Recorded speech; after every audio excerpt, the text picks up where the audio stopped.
Welcome to Global Pulse, where we decode the tremors shaking up the global economy. And today, buckle up, because Amazon just lit a political fuse that's still sparking across Washington, Wall Street, and even the Persian Gulf. So picture this, it's early 2025, and Amazon, yes, the same juggernaut that's basically the mall, post office, and supermarket rolled into one, was reportedly plotting to do something radical. Not in its tech, not in its shipping, but in its price tags. The rumor? Amazon wanted to show customers, loud and clear, just how much Donald Trump's new tariffs were adding to the price of a yoga mat or wireless charger. Sounds like transparency, right? Consumer-friendly, even. But Washington saw it differently. Let's rewind to April. A leak drops via Punchbowl News, and DC flips out. The scoop? Amazon was testing a feature to display tariff costs directly on product listings.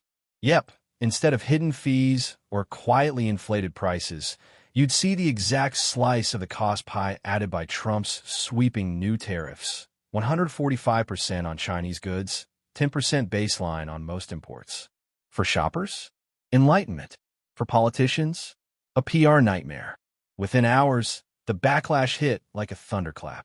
The White House went on the offensive. Press Secretary Caroline Leavitt didn't mince words.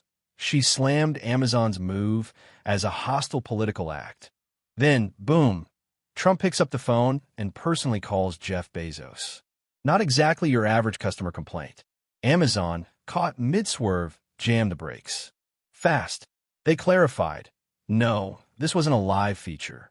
Just a theoretical idea, and only discussed for their budget-focused platform, Amazon Hall. Nothing had been launched. But the damage? Already done. Cable news exploded. Analysts speculated whether Amazon was pushing back against protectionism or just scoring political points. Twitter went full nuclear. Half the internet applauded the transparency. The other half called it a cheap stunt. And even though Amazon killed the idea before it went live, it didn't matter. The conversation had escaped into the wild. And here's the kicker. Amazon wasn't even alone.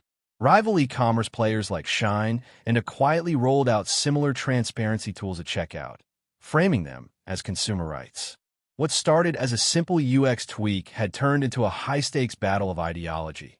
Should corporations inform the public about the real costs of trade wars? Or stay in their lane and shut up?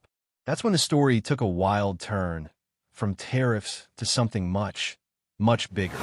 Suddenly, blogs and business sites exploded with a juicy new claim. Amazon was preparing to leave the U.S. Not metaphorically, literally. The theory? Amazon, fed up with political tension and regulatory pylons, was exploring a move, not just of warehouses or data centers, but of its global headquarters, to none other than Dubai. Yes, Dubai, the glittering desert metropolis with robot cops, driverless trains, and a 10-year tax holiday for global corporations. The story gained traction fast. Anonymous sources pointed to internal discussions, employee relocation packages, and whispers of a purpose-built logistics hub in the UAE. YouTube comment sections lit up like wildfire. Was Bezos ditching Seattle for sand dunes? Amazon? They came out swinging. Denial, absolute. No such plans, they said. No HQ move was even on the table. Just standard overseas expansions, same as always. Singapore, Dubai, Sao Paulo, all part of streamlining a truly global supply chain. But let's be real, the story had legs for a reason. Because even if it wasn't true, it could be. And that's what made it terrifying. In 2025, the line between rumor and reality blurs fast. Companies the size of Amazon have the power to shift economic tides just by sneezing. And cities know it. Investors know it. Politicians definitely know it. Dubai checks all the boxes. Tech-forward, strategically located, tax-free. Add in the UAE's aggressive courting of global corporations. Suddenly the idea doesn't sound so crazy. This wasn't just a fake headline. It was a window into a chilling possibility. What if corporate giants just left? When national policy becomes too suffocating, will companies start voting with their feet, or more accurately, their private jets? For Amazon, the Dubai rumor was a PR fire they managed to contain. But the embers? still glowing, especially in one city where those whispers landed like a gut punch. Seattle. Seattle and Amazon go together like engines and fuel. For over 2 decades, the city skyline has climbed higher on Amazon's success. Wages surged. The tech scene boomed. Local real estate prices took off like a rocket. South Lake Union, once an overlooked corner of the city, turned into a gleaming monument to e-commerce dominance. But when the Dubai relocation rumors hit, panic didn't just ripple, it roared. Business owners, city officials, realtors, everyone started bracing for impact. What happens if the city's golden goose flies the coop? Cafes in Amazon-heavy districts worried they'd lose half their customers. Office space developers questioned their billion-dollar bets. City councils rushed into meetings to brainstorm retention incentives. The fear wasn't about losing a few hundred jobs. It was about losing Seattle's identity. Even though Amazon denied the Dubai claims, the mere speculation was enough to spark a mini economic anxiety attack. And it exposed something deeper: Seattle's dangerous over-reliance on one corporate player. Economists warned this was a classic case of single-point failure. Yes, Amazon brought prosperity, but in concentrating so much of the city's economy around one behemoth, Seattle made itself vulnerable to that company's every strategic whim. One boardroom meeting in another time zone, one tariff spat, one press leak, and an entire metro area feels the tremor. National leaders took notice. Washington floated federal corporate loyalty incentives. Others suggested tax breaks tied to domestic job retention. But underneath it all was one unavoidable truth. This wasn't just about Seattle.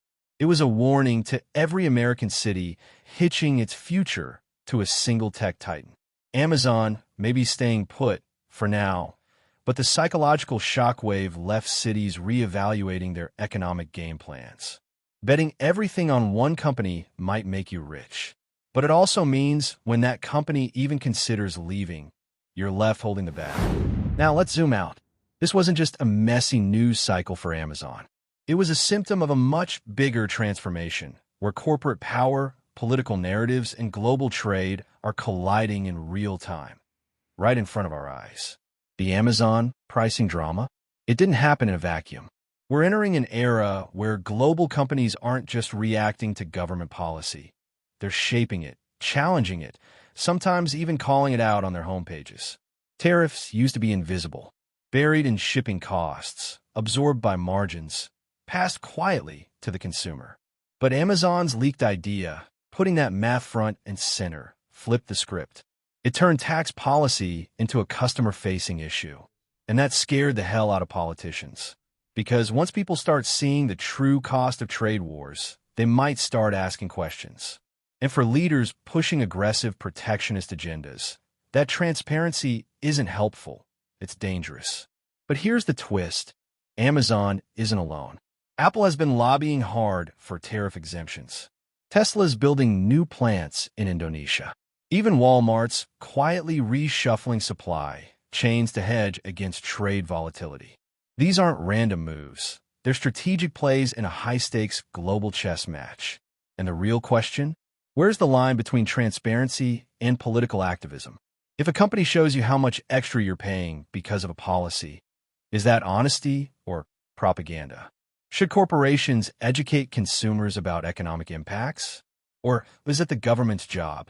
This is the tightrope every global brand now walks. Because in today's hyper-connected world, everything is political. A pricing feature, a press release, a warehouse location. Amazon's 2025 saga is a case study in that tension.